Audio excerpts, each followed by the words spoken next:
तो आप लोग कैसे हो? आशा करता हूँ कि आप अच्छे होंगे, स्वस्थ होंगे। और आपको पता है चल रही भर्ती परीक्षा जो 7,500 प्लस कांस्टेबल की है, जिसके प्रश्न पत्र एग्जाम के हिसाब से हैं जो चल रहे हैं, एग्जाम का एनालिसिस हम कवर करा रहे हैं। यहाँ पर मेंस का फर्स्ट शिफ्ट और सेकेंड शिफ्ट, साथ में जीके का फर्स्ट शिफ्ट सेकेंड शिफ्ट हम आपको कवर करा रहे हैं। और आप डेली बेसिस पे अगर आप देख रहे होंगे तो आप खुद अनुमान लगा सकते हो कि हर दिन किस प्रकार के पैटर्न के प्रश्न आपके समक्ष पधार रहे हैं, है कि नहीं। चलिए, उम्मीद करते हैं कि आप समझ गए होंगे हम कहना क्या चाह रहे हैं।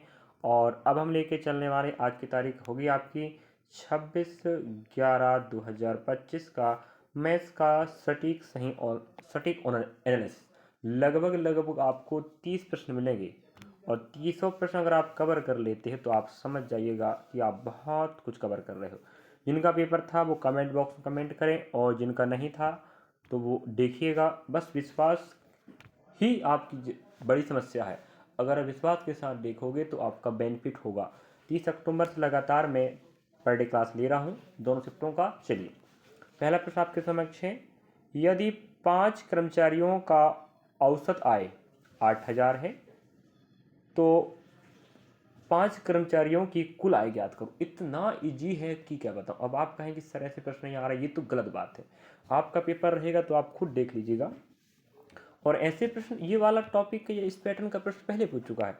तो हमेशा फॉर्मूला होता है संख्या मतलब कितने लोग, औसत कितना है 8,000, तो संख्या गुणा औसत ही क्या बनता है, योग।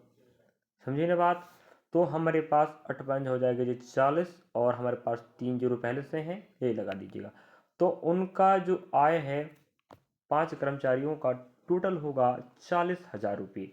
तो संख्या गुणा औसत, संख्या मतलब 5 लोग हैं, उनका औसत मान 8,000 है, तो 8 पंजे 40 और 3 जीरो, तो उन सब 5 कर्मचारियों का कुल आय होगा 40,000। अगर आप हमारे चैनल पर पहली बार आए हैं तो आप ध्यान से थोड़ा सा पढ़िएगा, और अगर आप क्लास अच्छा लगेगा तो आप लास्ट तक देखते रहें। अच्छा लगने की बात नहीं है, बेनिफिट की बात है। तो 101% आप कह दो बेनिफिट होगा। एक समलंब चतुर्भुज की समांतर भुजाएं की लंबाई 10 सेमी और 14 सेमी है तथा ऊंचाई 6 सेमी है। तो समलंब चतुर्भुज का क्षेत्रफल ज्ञात करो। थोड़ा सा यहाँ गड़बड़ा गया है, समलंब समानांतर कह दिया है। तो हाँ ठीक है, सही कह रहा है। हाँ, समानांतर भुजाएं हैं और वो समलंब चतुर्भुज है। सम चतुर्भुज, समलंब चतुर्भुज, समानांतर चतुर्भुज होता नहीं। तो ये चतुर्भुज कौन सा है, समलंब। तो आप समलंब चतुर्भुज ऐसे बनाएंगे, ये तो आपको पता होनी चाहिए। ये होते हैं आपके समांतर भुजाएं, होती नहीं। अगर आप ये 10 है तो ये आपकी 14 होगी, ठीक है। ये आपका हाइट हो जाएगा।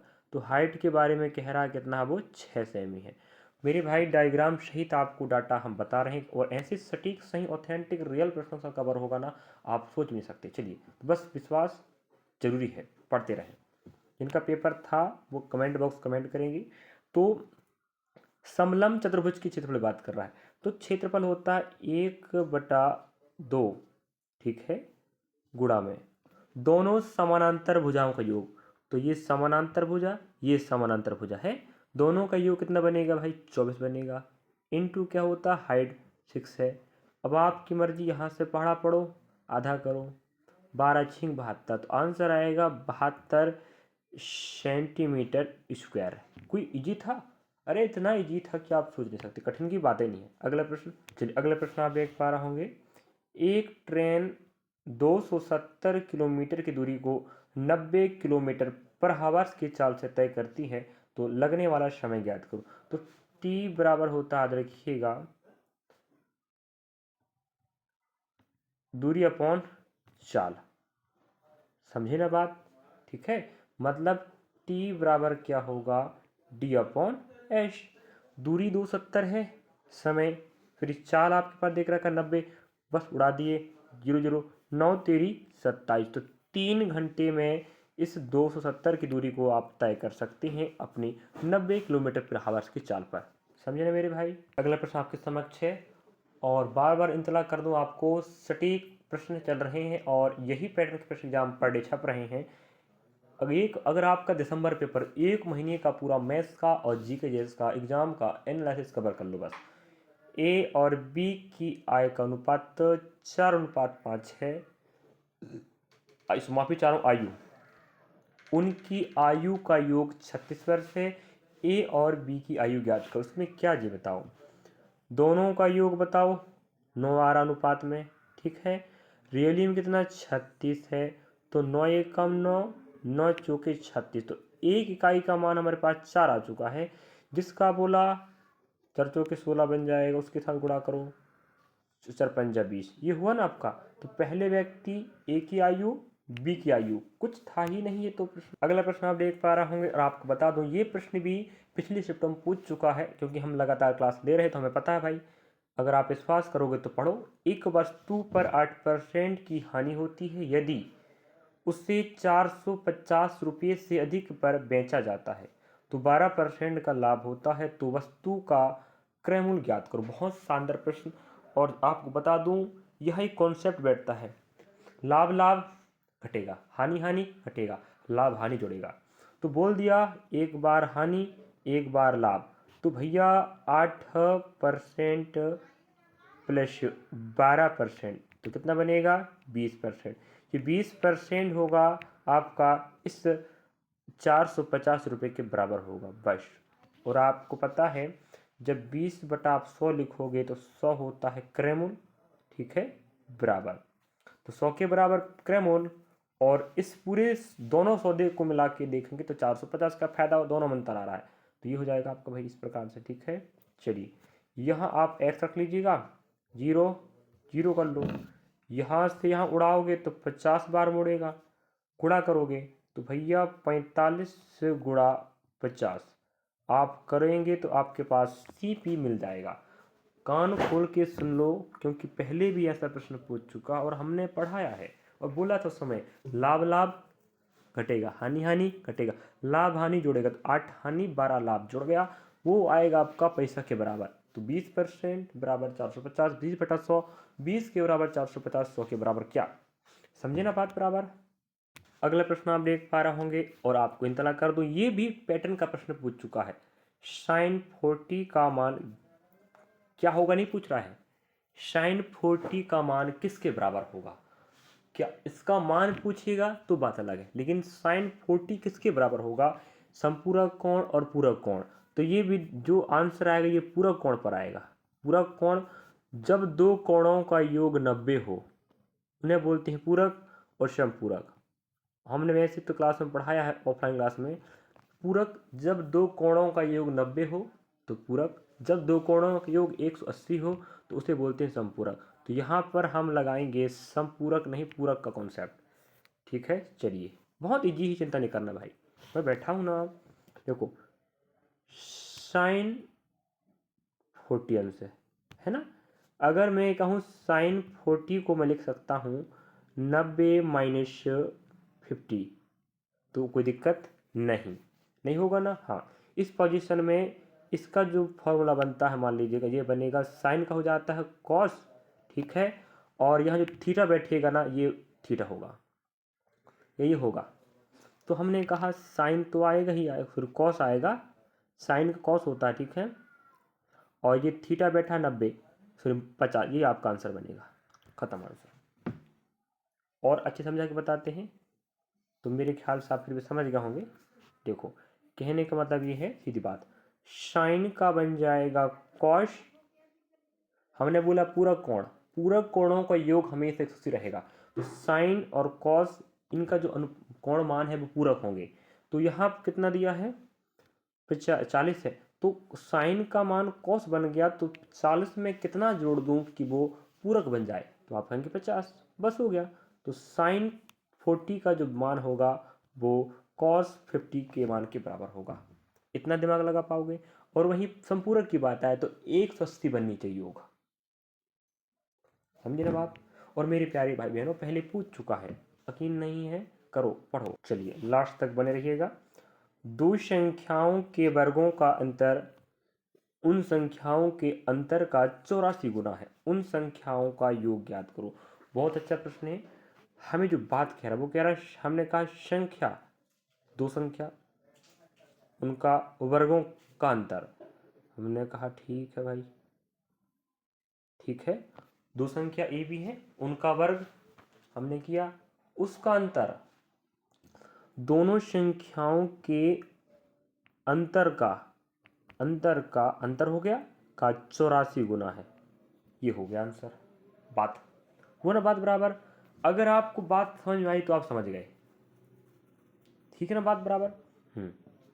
तो भाई ए पहली संख्या, बी दूसरी, दोनों संख्याओं के वर्गों का अंतर, वर्ग हमने किया, आपने अंतर देखा, अंतर का 84 गुना के बराबर होगा। बराबर तो नहीं बोला लेकिन मानना पड़ता है इस प्रकार के पैटर्न में।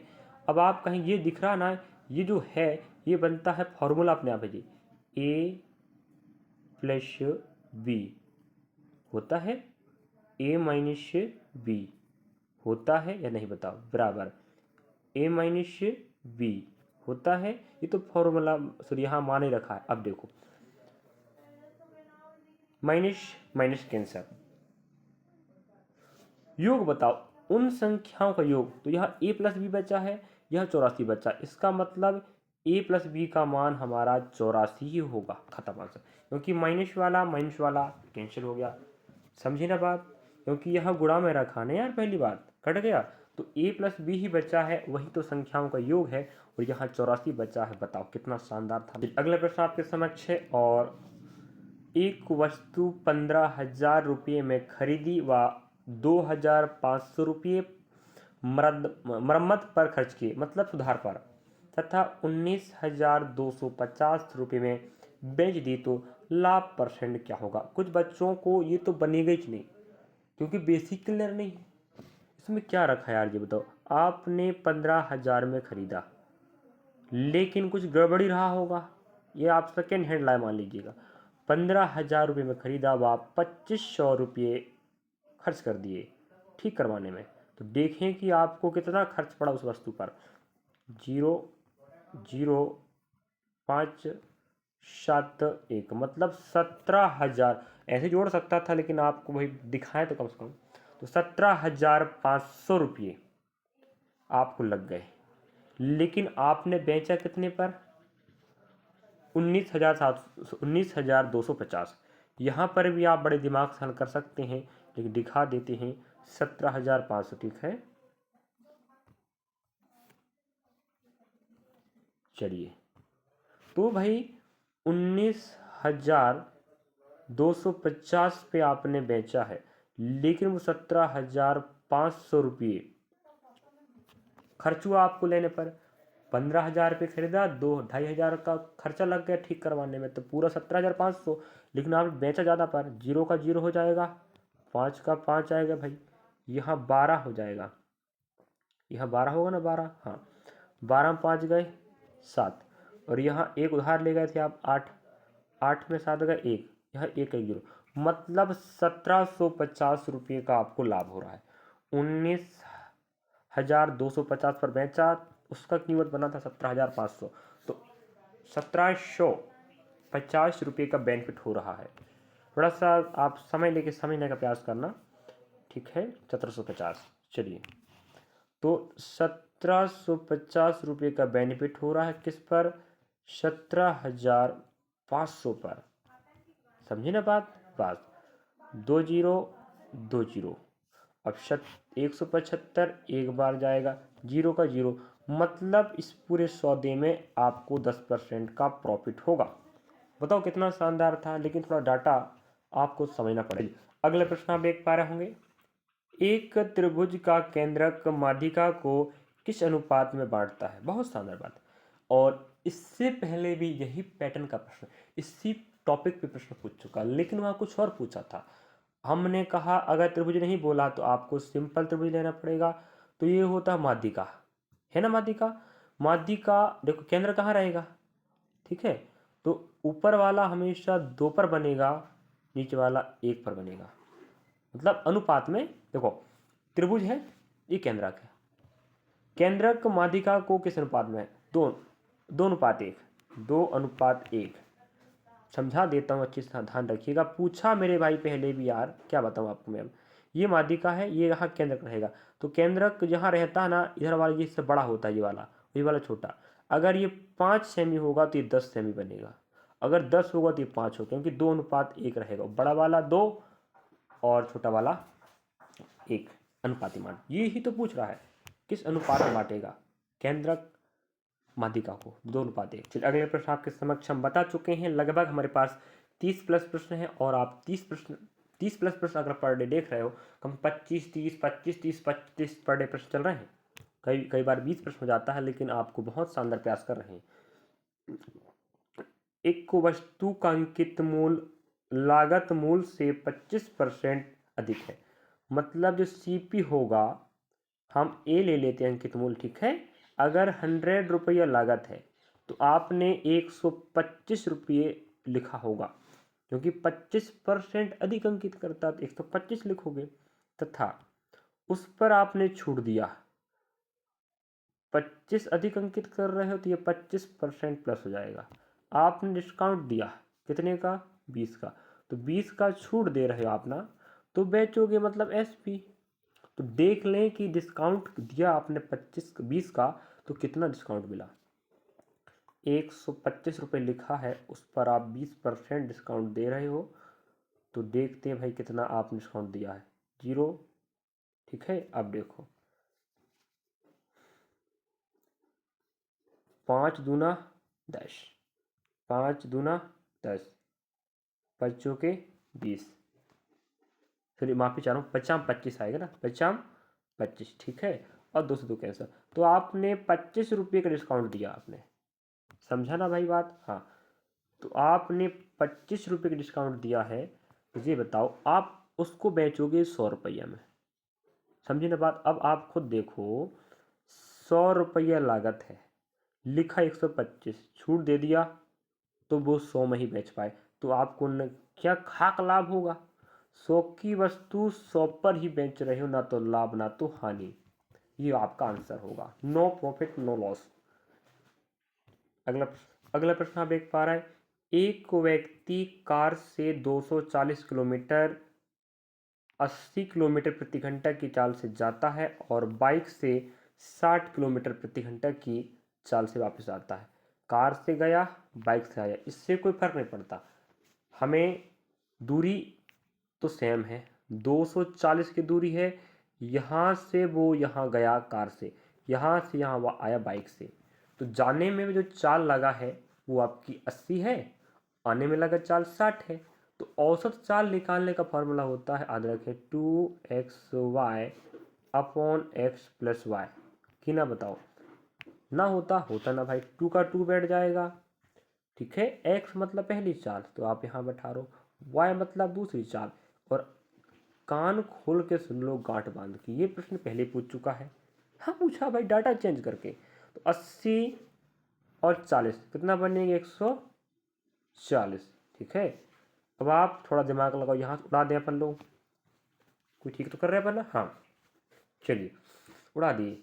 अब देखो यहाँ से आप आधा करो 7 बार, ठीक है, और 80 है, 8 6 48, 48 बनेगा, तो 480 बटा कितना आएगा, 7। अब वैसे तो ये पूरा पूरा भाग जाएगा नहीं, तो आप लोग जब तक भाग देना, जब तक दशमलव का के बाद 2 संख्या ना आ जाए, इतना तो कर पाओगे आप लोग। विधि हो गया ना, 2xy upon x plus Y पहली चाल, x दूसरी चाल, y। और बार बार ऐसे प्रश्न पूछता है, कहीं 3 चाल वाले, कहीं 2 चाल वाले, औसत चाल बताओ, ये समान दूरी पर की बात कर रहे हैं। चलिए अगला प्रश्न आप देख पा रहे हैं, ताश की एक गड्डी में से एक पत्ता निकाला जाता है। वैसे तो आप पता, ताश होते हैं, ताश के पत्ते पर टोटल 52 पत्ते होते हैं, ठीक है। और बाकी तो आप पढ़ रहे होंगे, मुझे पता है, लग रहा है। वैसे अगर आप नहीं पढ़े हैं तो आप पढ़ लेना मेरे भाई, प्रायिकता के प्रश्न आएगा सो आएगा। कहीं गेंद बॉल के प्रश्न आ सकते हैं, और 2-3 बार आ चुके हैं। कहीं ताश का प्रश्न आएगा, तो कहीं आपका सिक्कों का प्रश्न आएगा, तो कहीं आपका पासा का प्रश्न आएगा, लेकिन आएगा। ये 4 टॉपिक होते हैं प्रायिकता पे, प्रोबेबिलिटी के, पढ़ लीजिएगा। ताश की एक गड्डी से एक पत्ता निकाल रहे हो, उसके लाल होने की प्रायिकता है। आपको बता दूं, इनमें से 52 में से आपके आधा करें, चलिए 26, 26 ऐसे पत्ते होंगे जो ब्लैक होंगे और 26 रेड होंगे। तो 26 रेड 26 ब्लैक, ये बात आप गांठ बांधो। टोटल पत्ते 52, उसमें से आधे होंगे लाल आधे होंगे काले। अगर आपने देखा होगा तो चिड़ी, हुकुम, पान, ईंट, 4 प्रकार के डिजाइन के होते हैं पैटर्न, उसमें से चारों के चारों रहेंगे 13 के। फिर चिड़ी के 14, पान के 13, हुकुम के 13 और ईंट के 13। और फेस कार्ड की बात करें तो 12 होते फेस कार्ड, 4 बादशाह, 4 बेगम और 4 आपके गुलाम, इन्हें फेस कार्ड कहते हैं। चलिए, लेकिन हमें बोल रहा है लाल होने की प्राप्त, हमने कहे भाई एनसीआर होता है NCR अपॉन NCR, एन मतलब टोटल, ऊपर बैठता है आने की संभावना। तो हमें पूछ रहा है लाल, तो टोटल कितने लाल होंगे 26। समझाने के चक्कर में थोड़ा समय लेना याद रखिएगा। एन मतलब टोटल, 26 में से हमें सिर्फ एक पत्ता चाहिए और टोटल 52 में से हमें सिर्फ एक पत्ता चाहिए। तो जब आर का मान 1 रहे, आर का मान है ना, ये आर का मान है, तो एन ही इसका मान बनता, तो ये 26 बनेगा। यहाँ पर वही बात है, यहाँ भी 52 बनेगा। तो अब आप लोग पहाड़ा पढ़ो, 13 दूनी 26, 13 चौकी 52, तो आंसर आएगा 1/2 हो जाएगा। फिर 2/4 आया ना, तो 1/2 आपका राइट आंसर होगा।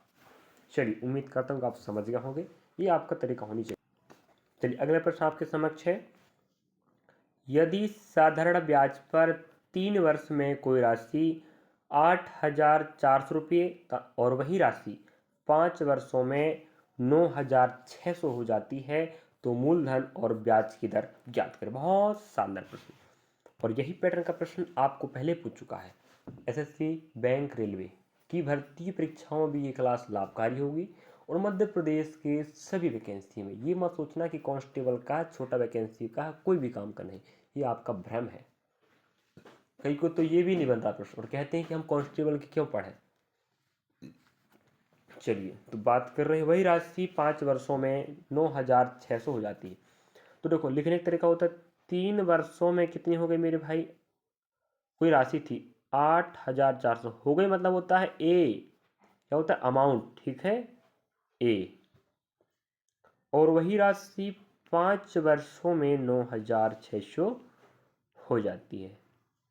तो यहाँ इस पोजीशन में आपको यहाँ वर्षों का गैप देखना है, ये 2 साल का, यहाँ आपको पैसों का गैप देखना है, इतना हो गई इतना हो गई, तो बीच में कितना साल का गैप आया, 2 साल का। 2 साल में कितना ब्याज बढ़ा, ब्याज के कारण तो ज़्यादा होगा ना। तो देख रहे हैं भाई, यहाँ पर 0 में 0 हो जाएगा, उल्टा घटा रहा हूँ, 0 में 0, ठीक है।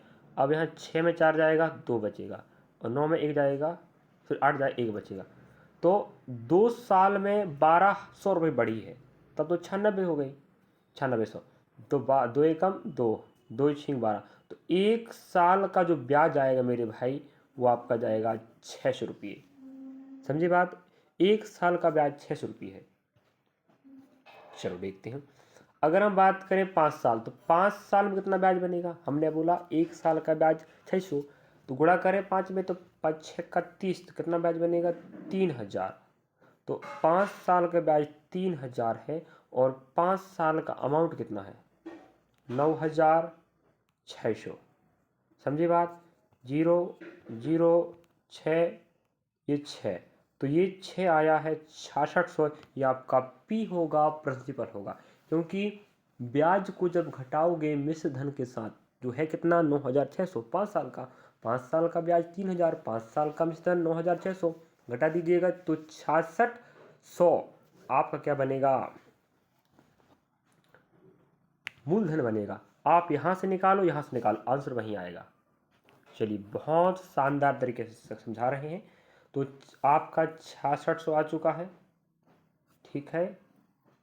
चलिए, थोड़ा रुक जाइएगा, हाँ, तो 6600 आ चुका है। दर पूछ रहा है, तो 6600 ये मूलधन पर आपने 1 साल का ब्याज कितना पाया, 600 रुपये पाया।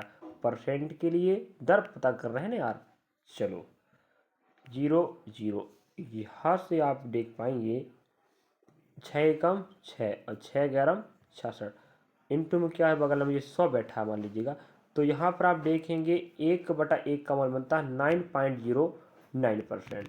क्या आप यहाँ से भी कर सकते हो कि 100/11 का पहाड़ा, 100 में जब 11 का पहाड़ा पढ़ोगे तो यही मान आएगा। अगर आपको भिन्नात्मक मान परसेंट में पता है तो दिक्कत नहीं होता, 1/11 का मान बनता है परसेंट में 9 ठीक है 09%। ये आपका आंसर रहा। अगला प्रश्न आप देख पा रहे होंगे, एक वस्तु 150 रुपये में खरीदकर 135 रुपये में बेच दी जाती है तो हानि प्रतिशत क्या है। अब ये प्रश्न भी मजा ले रहा है, हर किसी को नहीं बनेगा, जो बच्चा पढ़ेगा लिखेगा वही बना पाएगा, वरना सबकी बस की बात कोई भी प्रश्न नहीं है कि नहीं। चलिए, तो एक वस्तु 150 रुपये में खरीदी आपने, 150 में आपने खरीदा और आपका हुआ मूड खराब और आपने 135 पर बेच दिया, तो आपको घाटा ही हुआ ना भाई। तो घाटा हुआ, देखें कितना घाटा हुआ, 0 नहीं घटेगा 5 पर, तो 10 उधार लाई, यहाँ 4 बचेगा, 4 में 3 गए, एक में गया 0, तो यहाँ पर आप 5 देखेंगे, इसका मतलब 15 रुपये का आपको घाटा हुआ है, और भी किस पर, 150 रुपये पर। तो परसेंट के लिए 100 कर दीजिएगा, ठीक है, 0 0, 15 से 15 जाएगा, यहाँ एक बार जाएगा, 15 का 15 0 है, यहाँ बैठ जाएगा 10, तो आपका 10% का आपको लॉस हुआ फिर, समझे ना। चलिए अगला प्रश्न आप देख पा रहे होंगे, ए 20 से 2 साल बड़ी है, ठीक है, मतलब 3 लोग हैं, ए बी सी, 20 से 2 साल बड़ी, हमने कहा अगर ये x होगी तो ये x+2 करना पड़ेगा बड़ी के लिए, समझे ना बात। फिर C 20 से 4 साल छोटी है, C 20 से, अगर B x है तो -4 करेंगे, तो B जितना भी रहेगा उस पर 4 कम करेंगे तो छोटी मिल जाएगी। इन सब का योग 76 वर्ष है, देखते हैं 1 2 3, ये बनेगा 3x, ठीक है, और यहाँ पर हमारे पास क्या बच्चा है, +2 -2, तो यहाँ +2 में यहाँ -2 चला जाएगा, तो बचेगा -2 ही बचेगा, समझे बात। +2 है, -4 है, तो यहाँ का +2 यहाँ का घट गया, तो -2 का बचेगा ना यार, बराबर, क्योंकि हम जोड़ दिए हैं, मतलब इनको जोड़ना पड़ेगा बच्चा, ठीक है, जोड़ोगे तो यही करना पड़ेगा जो मैं कर रहा हूँ, टोटल बनेगा 76। अब यहाँ 3x छोड़ दीजिएगा, 76 यहाँ पर बैठा है, जब पक्षांतर में ले जाओगे 2 को तो प्लस में जाएगा, 78 बनेगा, तो 3 x यहाँ छोड़ो, 78 बटे आपका बनेगा 3, क्योंकि 3x तो गुणा में है 3, ले जाओ पक्षांतर भाग करके, 3 दूना 6, एक बचेगा, 3 6 18, तो आंसर आएगा 26। तो x आ रहा है 26 में, और 26 में हम 4 कम करेंगे तो छोटी वाली C बन जाएगी, और ये 2 बड़ी है तो हो जाएगा 28। तो हमें पूछा C की, तो C का आंसर आएगा 22 साल, था ना मोती जी। अगला प्रश्न, चलिए अगला प्रश्न आप देख पा रहे होंगे, और ये प्रश्न कह रहा है, बहुत शानदार है, मिश्रण का है, एलिगेशन का है, मिक्सचर का है, और मिक्सचर के प्रश्न, एलिगेशन के प्रश्न आ रहे हैं, ये बात गांड मार दो। अगर आपका अध्याय क्लियर नहीं तो आप अध्याय क्लियर कर लो। जब हम बोल रहे हैं शिक्षक हैं भाई, हम भी फालतू मालतू काम नहीं करते हैं, हम भी ऑफलाइन बच्चों को पढ़ाते हैं, और समय निकाल के आप जैसे बच्चों का भी सहयोग कर रहे हैं। दो वस्तुओं में से एक को 600 रुपये प्रति किलोग्राम और दूसरी जो 900 रुपये प्रति किलोग्राम वस्तु को 3:2 के अनुपात मिलाकर 870 रुपये प्रति किलोग्राम के हिसाब से बेचने पर लाभ या हानि परसेंट क्या होगा। तो आपको बता दूं, ये पैटर्न का प्रश्न हमें पहले पूछ चुका है। देखो समझाने का प्रयास करूंगा, आप थोड़ा सा प्रयास करना, समय ज़्यादा लगेगा लेकिन आपको भागना नहीं मेरे भाई, क्लास आपके लिए है। 600 मूल की वस्तु, ये आपकी हो जाएगी 900 मूल की वस्तु, ऐसे रखते थे अपन लोग, तो इन्हें मिलाओगे तो कुछ बनेगा, फिलहाल नहीं पता क्या बनेगा, लेकिन इतना है कि वो बना है 3:2, ठीक ना बात। हाँ, मतलब लास्ट में, लेकिन कितना बना नहीं पता, तो यहाँ वाला हमें चाहिए पहली बात, वो कितने का बन रहा है ये देखते हैं, ठीक है। तो इसका विधि होता है मेरे भाई, देखो इन्हें गुणा करना, इन्हें गुणा करना, 6 तेरी 18, 1800 बनेगा, प्लस 9 दूना 18, 1800 बन गया। टोटल हमारे पास कितना है, 3 kg 2 kg मान लो, तो ये 5 हो जाएगा। ठीक है, 18 दूना 36, तो थोड़ा सा आप देखिएगा, 36 आ गया हमारे पास अपॉन में 5। ठीक है, अब थोड़ा सा 5 7 35। ठीक है, एक बचेगा, बचेगा ना, हाँ, 5 दूना 10 और 0 हो गया, मतलब वो 720 रुपये का बन रहा है बीच का। ये निकाल पाओगे, समझ रहे बात कैसे किया मैंने, हाँ। तो बीच का 720 आ गया। कई बार ये भी देगा, ये भी देगा, ये भी देगा, इन्हें पूछता अनुपात में। अब ये दिया, ये दिया, ये दिया, ये दिया, ये पूछा, तो ये भी पूछता है और पिछले बार पूछा है। मिश्रण के प्रश्न आ रहे हैं, कह रहा हूँ मेरे भाई पढ़ना। बीच का पूछा था पहले, अभी नहीं पूछा, अभी तो इसको बनने के बाद ये 720 का बना, लेकिन आप बेच रहे 870 रुपये का। ठीक है, तो 720 की वस्तु याद रखिएगा। चलिए, तो 720, 870 रुपये की वस्तु आप 720 पर बेच रहे हो, नहीं, 720 रुपये के बना है बीच वाला, आप बेचे 870 रुपये, तो लाभ देखते हैं, ये 0 रहेगा, ये 5 रहेगा, ये 1 रहेगा, तो आप 150 रुपये पर बेच रहे हो अधिक पर। 720 की वस्तु 150 अधिक पर बेच रहे हैं आप लोग, तो देखो कितना परसेंट का प्रॉफिट हो रहा भाई। तो 150 रुपये अधिक पर आपने बेचा, 720 रुपये की वस्तु, परसेंट देखेंगे, चलो 0। ठीक है, 3 3 से काट, 3 पंजे 15, 3 दूना 6, 3 चौके 12, और गुणा में हमारे पास रखा है 100। अब आपको ये बनेगा 500 और ये बन जाएगा आपका 24। तो इसको जब तक आधा करो, ये काटो, मतलब 250 आएगा, फिर आ जाएगा जी 12 जाएगा, फिर 125 आएगा, फिर जब का 6 आ जाएगा। अब ये नहीं कटे, इसको तब तक काटना जब तक ये कटना बंद ना हो जाएगा, यही आपका लाभ परसेंट बताएगा। समझ रहे बात, 720 की वस्तु आप 870 पर बेच रहे, तो आपको लाभ ही होगा ना, तो भी आंसर आएगा, लाभ पर आएगा। मेरे ख्याल से आप समझ गए। कई बार बीच का पूछता है, पहले बीच का पूछ चुका है, अभी आपको और आगे पूछ रहा है, कोई बात थोड़ी इस पर। चलिए, अगले प्रश्न आप देख पा रहे होंगे, फिर शानदार प्रश्न आया है, और 30 अक्टूबर से आज हम 26 तारीख को पढ़ा रहे हैं। हर दिन का एग्जाम एनालिसिस, जब भी पेपर हुआ, इतने सारे वीडियो और इतने सारे प्रश्न हो गए होंगे, आप सोच नहीं सकते।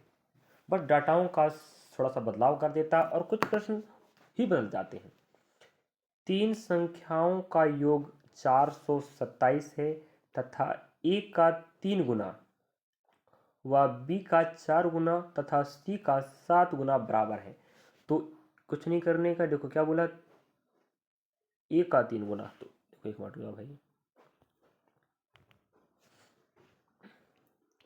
a का 3 गुना, ठीक है, b का 4 गुना, c का 7 गुना, सभी आपस में क्या है, बराबर। हमने पहले ही लगा दिए, बराबर है, बराबर।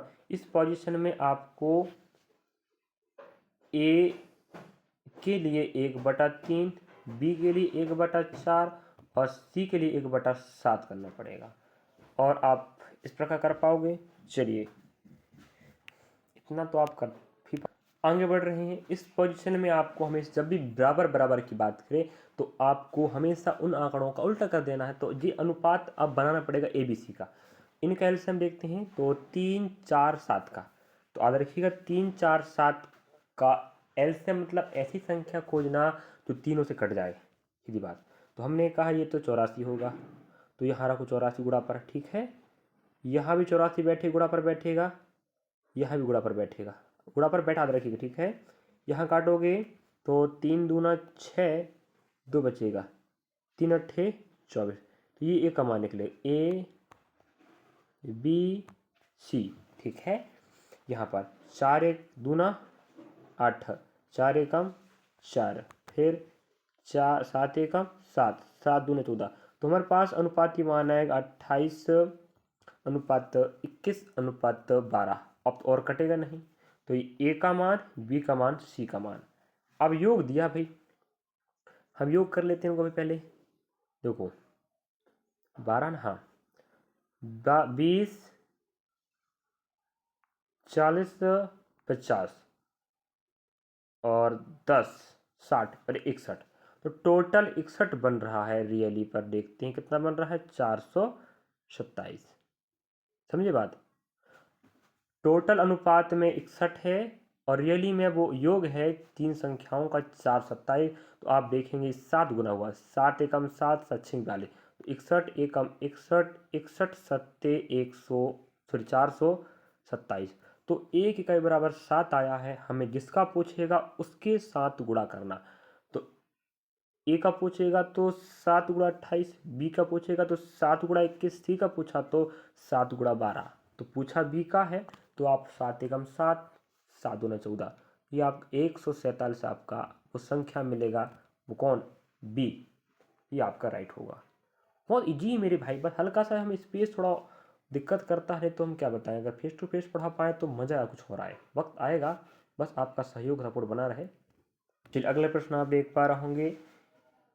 ए और बी की आय का अनुपात 5:3 है और व्यय का अनुपात 3:2 है। ए 20,000 रुपये की बचत करता है तथा बी 10,000 रुपये की बचत करता है, तो ए की आय ज्ञात करो। ए की पूछे, बी की पूछे, कोई दिक्कत की बात नहीं। अगर हमारे साथ अगर आप ऑफलाइन पढ़ने वाले बच्चे होंगे माना जाए तो आपको बता दूं, मैं पहले ये अध्याय मैंने पढ़ाया है।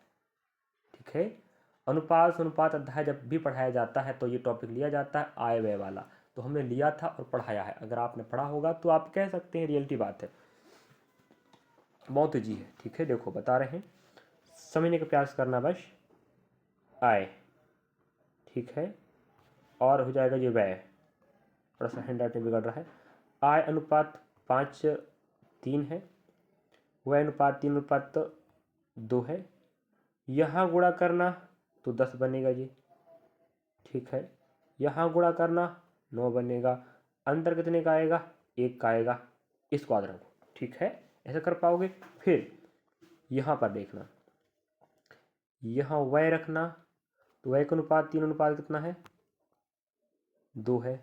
यहाँ रखना बचत का अनुपात, तो कितना दिया भाई? पहले व्यक्ति बचा रहा कितना? 20,000। ठीक है, अगला बचा रहा है 10,000। रख पाओगे कि नहीं बता पहली बात। ठीक है, तो आपको यहाँ गुणा करने का कितना बनेगा जी? 30,000 बनेगा, माइनस यहाँ गुणा करो, ये बनेगा 40,000। हाँ, तो यहाँ जो गैप आएगा वो कितने का? 10,000 का आएगा, नहीं आएगा बताओ। और यहाँ जो गैप आया 1 का, तो यहाँ 2 का गैप होता तो यहाँ से मैं 2 उड़ा देता, 2 से उड़ाना पड़ता। तो यहाँ का गैप और यहाँ का गैप आपस में बराबर होते हैं। तो यहाँ का जो गैप आया अंतर 1 का आया है 16, तो 10 और 9 है ना भाई, एक गैप आया। तो यहाँ पर भी गैप 10,000 आया। अगर यहाँ पर 2 आता गैप तो यहाँ और आधा कर दो 2 से में, क्योंकि हमें 1 इकाई का मान चाहिए। तो 1 इकाई का मान मिल चुका है 10,000। अब जिसकी भी आय पूछा उसके साथ गुणा करना। आय वैसे ऑप्शन से भी काम बन सकता है, क्योंकि देखो ए की आय 5 अनुपात में, आंसर 5 के पहाड़े पर आएगा, सीधी बात।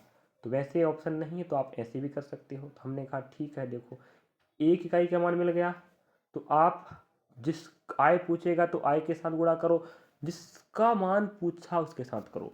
तो 1 इकाई बराबर 5 गुणा करो ए की आय, 3 में करो बी की आय। समझ रहे बात? चलिए, तो यहाँ हम क्लास आगे बढ़ा रहे हैं। आज बहुत लंबी क्लास जाने वाली, थोड़ा याद रखिएगा, तो बिल्कुल स्थिर बने रहिएगा। प्रश्न बहुत ज़्यादा है और हम समझाने का प्रयास कर रहे हैं, यही कारण समय लग रहा है। एक वृत्त के अंदर 2 जीवाएं A B C D O पर प्रतिच्छेद करती हैं। यदि ओ ए 4 है, ओ बी 3 है, सी ओ 6 है, तो ओ डी क्या होगा? ये अगर आपने ज्यामिति अध्याय पढ़ा, क्योंकि ज्यामिति अध्याय के प्रश्न ये वाले।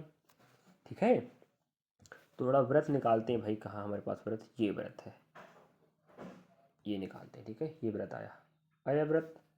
चलिए, अब आपको कह रहा है ये ओ रहेगा ये। ठीक है, आपको ABCD। तो हमने कहा इसको ए भी कर लेते हैं, AB क्या है आपकी ये जीवा है, ठीक है, और ये C और ये क्या है D है, ये भी जीवा है।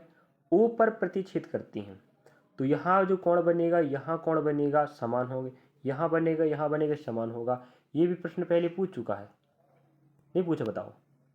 लेकिन अभी हमें कुछ और बात कर रहा है कि OA का मान, ए कहाँ, हाँ OA का मान कितना दिया है 4 दिया है, OB का मान 3 दिया है। फिर कहता है CO का मान कितना है 6 है। तो आपको पूछ रहा OD का मान, ये OD इसका मान बताओ।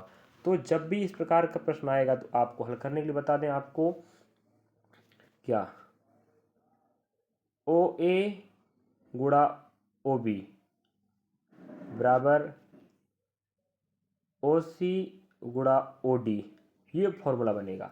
OA का मान 4 है, OB का मान 3 है बराबर OC का मान 6 है, OD का मान अपने आप निकलेगा।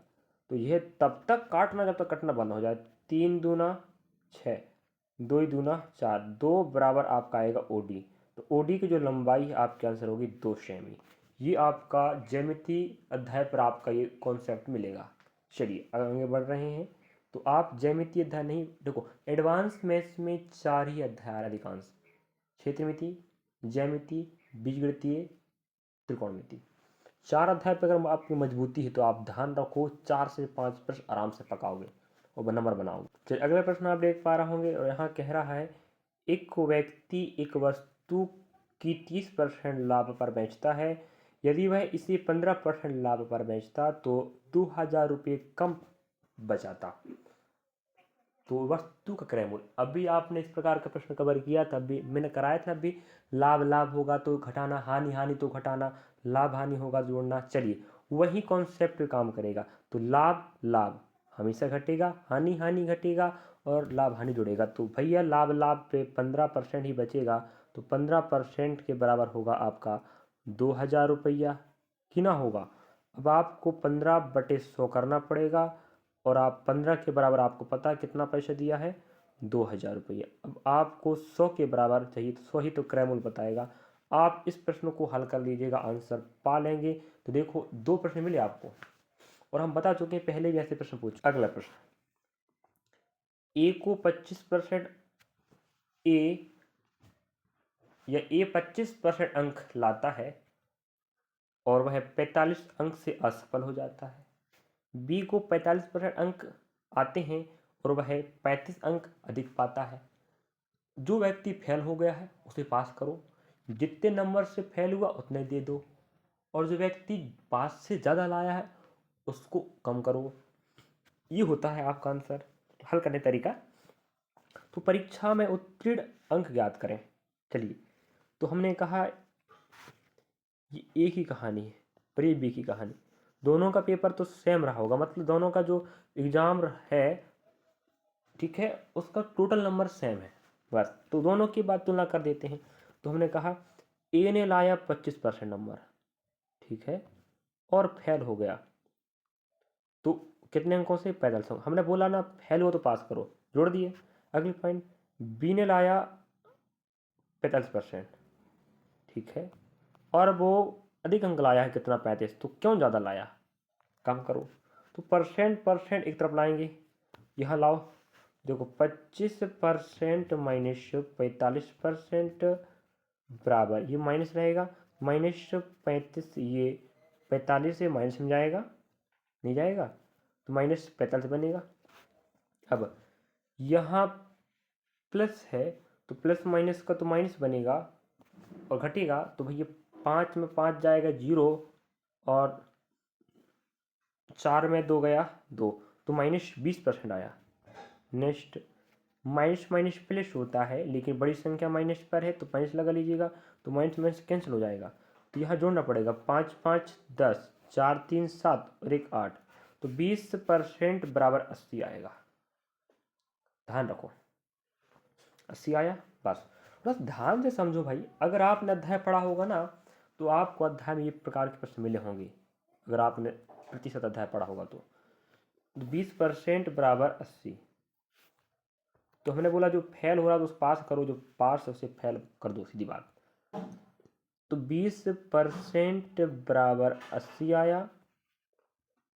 चलिए, तो 20 बटा क्या बनेगा जी, 100 बनेगा, बराबर 80 है।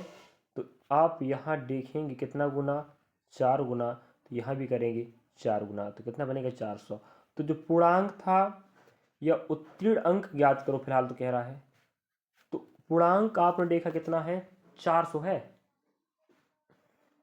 समझ रहे हो, 400 है। तो 100 बराबर 400, तो पूर्णांक पेपर 400 का हुआ है। अब 400 का हम निकालेंगे 25%। तो 25% की बात करें भैया, चलो 0 हो जाएगा 4 बार, तो 25 चौके 100। तो 25% तो लाया था, तो 400 का 25% 100 बन रहा है, लेकिन वो 45 से फेल हो गया था, तो हमने जोड़ेंगे 45। तो 145 नंबर क्या होगा उसका पासिंग नंबर। लाया कितना, 400 का 25%, 100 बना, लाया उतना, लेकिन 25 से फेल हो गया, सॉरी 45 से। तो 145 लाना था तब वो पास हो पाता। तो ये होगा आपका उत्तीर्ण नंबर। समय बहुत ज़्यादा हो चुका है, लेकिन प्रश्न भी ज़्यादा है, तो करें तो क्या करें लग रहा है। चलो बता देते हैं, आप ध्यान से देखो बात। आपको मैं फालतू नहीं बुला रहा हूँ क्लास देखने, क्लास बेनिफिट है, चिंता ना करें। 3 व्यक्तियों की दैनिक औसत आय 1500 रुपये है, तो संख्या 3 दिन हो गए, ये 1500, तो 15 तेरी 45, तो ये आपका 4500 रुपये 3 व्यक्तियों का रहेगा, एक दिन की कमाई। फिर 5 व्यक्तियों की बात करें, औसतन 1800 रुपये, 18 पंजे 90, तो ये लोग 9000 रुपये कमाते हैं पर डे, 5 लोग। तो कुल औसत बताओ, तो कुल पैसे देख लो, 5 9 13, तो यहाँ 13,500, तो 13,500 रुपये आप कमा रहे हैं। कितने लोग हैं, 5 3 8, तो 8 से लगा देना भाग, जो भी आंसर आएगा आपका औसत मिल जाएगा। ये 3 लोगों का योग, ये 5 लोगों का योग, टोटल 13,500, 8 लोगों का, तो सबका तो पूछ रहा है, तो सब पे भाग लगाना पड़े। अगला आंसर कमेंट कीजिएगा। अगला प्रश्न आपके समक्ष है और सिंपल सा है, 15 20 30 40 50 का औसत ज्ञात करें। तो औसत मतलब होता है सभी आंकड़ों का योग अपॉन कुल आंकड़े, सबको जोड़ लेना, 1 2 3 4 5, जोड़ के योग पे भाग लगाना कुल आंकड़ों से, तो आंकड़े कुल कितने, 5, तो आपका आंसर आएगा ये। ठीक है, उम्मीद है कि आप आंसर ला। चलिए, समय थोड़ा ज़्यादा हो रहा है, तो हम प्रश्न पे शॉर्ट शॉर्ट काम करेंगे, आप हल करने छोड़ देंगे, ठीक है। एक त्रिभुज का आधार 24 सेमी और क्षेत्रफल 288 वर्ग सेमी है, तो त्रिभुज की ऊंचाई याद करो। चलो कोई बात थोड़ी इसमें, देखो, तो हम बात देखो, यहाँ पर आपको विशेष नाम तो दिया नहीं है, तो आपको आधार का क्षेत्रफल, सॉरी क्षेत्रफल पता है, तो यहाँ बैठाना क्षेत्रफल, ठीक है, बराबर 1/2 गुणा आधार इंटू ऊंचाई। ठीक है, हम रख देते हैं आपके लिए, तो क्षेत्रफल है 288 ना, समझे, बराबर 1/2 ही रहेगा। आधार का जो माप है वो 24 सेमी है, हाइट आपको चाहिए, तो आप इसको तब तक काटना जब तक एस का मान आ जाए। आधार दिया है, ऊंचाई चाहिए, तो 1/2 आधार गुणा ऊंचाई, ये त्रिभुज का क्षेत्रफल होता है। विशेष नाम तो नहीं है, तो आप यही लेके चलिएगा, नहीं तो समबाहु समबाहु समकोण ऐसे बोलेगा तो बात अलग है। तो आप इस प्रकार से काट लीजिएगा, आंसर आपके समक्ष होगा, मुझे उम्मीद है कि आप लाभ। चलिए, अगला प्रश्न आपके समक्ष है, एक समकोण त्रिभुज जिसकी दो भुजाएं 7 24 और उसका क्षेत्रफल ज्ञात करो। तो एक समकोण है, लेकिन त्रिभुज है, तो आपको पता समकोण त्रिभुज हमेशा एक कोण 90 का रहेगा, और अगर आपको कह रहा है कि एक 24, तो हम लोग ये 24 होगा तो ये 7 होगा, तो ये 25 बनेगी, क्योंकि त्रिप्लेट बनता है। ऐसे अगर आपको पूछता उस त्रिभुज का विकर्ण क्या है या एक भुजा का मान बताओ क्या है, तो आप 25 बोलते, लेकिन हमें पूछ रहा है क्षेत्रफल, तो क्षेत्रफल वही होता है भाई, 1/2 गुणा बेस इंटू हाइट, ऊंचाई तो 1/2 तो आपका रहे आधार अपने पास 7 ले लीजिएगा, हाइट आपका 24 हो जाएगा। इसको तब तक काटना जब तक कटना बंद ना हो जाए, वही आपका क्षेत्रफल आएगा। देखो कितना शानदार प्रश्न, कनेक्टिविटी वाला। अगला प्रश्न आपके समक्ष है, राम एक वस्तु खरीदता है और उसे श्याम को 12% लाभ पर बेचता है, फिर श्याम उसे सुंदर को 10% लाभ पर बेचता है और 7,392 रुपये पर बेचता है। तो राम ने वह वस्तु कितने रुपये में खरीदी? तो जब भी आपको इस प्रकार का प्रश्न दिया तो दिक्कत की नहीं बात, हो सके पहले का पैसा देगा बाद का पूछेगा, बाद का पैसा देगा पहले का पूछेगा। तो राम, हमने कहा राम ने 100 रुपये में लाया होगा, उसको बेनिफिट चाहिए, तो आप वो ने उसने बेचे 12% लाभ, तो 112 पर बेचेगा। मैं नहीं काटूंगा, बस बता दे रहा हूँ, ठीक है। फिर उसने बेचा श्याम को, तो श्याम को 12% लाभ पर बेच दिया, तो उस रुपया का 112% कितना पैसा बने उस पर बेचेगा। फिर श्याम ले लिया सुंदर को बेच 10% लाभ पर, तो 110 रखो, लाभ होगा तो जोड़ने का 10 से बेच दिया, पूरा पैसा बन रहा है इस पूरे सौदे पर लास्ट में 7,392 रुपया। इसको तब तक काटना जब तक कटना बंद ना हो जाए, अपने आप आपको पहले का पैसा मिलेगा। इतना तो करना मेरे भाई, डाटा हमने संग्रह कर दिया है, रखना कैसे काटना आपको पता। चलिए अगले प्रश्न आपके समक्ष है, एक दुकानदार 2500 रुपये में खरीद कर 25% का लाभ कमाता है, तो विक्रय मूल्य ज्ञात करो। क्या शानदार बात है, 2500 रुपये में कोई सामान खरीदा, उसने 25% का लाभ कमाया, तो 100 की वस्तु 125 पर बेचेगा। तो देखें 125 कितना पैसा बनता है, इतने में तो लाया, 25 का प्रॉफिट चाहिए तो 125 पर बेचेगा, तो 0 0, तो आपको 25 से गुणा 125 करना पड़ेगा, तब आपका उत्तर मिल जाए खुद ब खुद। तो आप इस प्रश्न को समझ, पहली बात थी प्रश्न को हल करने का तरीका समझना, तो हम तरीका बता ही रहे हैं, आपको उस पर ध्यान देना है और हल करने का प्रयास करना है। चलिए अब यहाँ पर हम क्लास ख़त्म कर रहे हैं, समय बहुत ज़्यादा हो चुका है, बस आपको इंतज़ार करना है नया तारीख का। तो ये टॉप क्लास आपको टॉप लेवल में ले जाएगी, अगर उम्मीद नहीं है तो मत करना, जो करेगा सो बढ़ेगा और पढ़ेगा। तो शानदार सटीक ऑथेंटिक रियल प्रश्नों के साथ 26/11/2025 का फर्स्ट और सेकेंड शिफ्ट का हमने मेंस का एनालिसिस कवर कराया, और ये एनालिसिस आपकी ज़िंदगी बदल सकती है, ये मैं कह रहा हूँ बार बार। 30 अक्टूबर से डेली बेसिस पे हम आपको बता दें, बहुत प्रश्नों का रिपीट हो रहा है और इतना कॉन्सेप्ट कवर हो रहा है कि आप सोच नहीं सकते, आपको किसी भी भर्ती में लाभकारी होगा। चलिए थैंक यू फॉर वॉचिंग, मिलेंगे नेक्स्ट क्लास में, जब तक आप पढ़ते रहिएगा।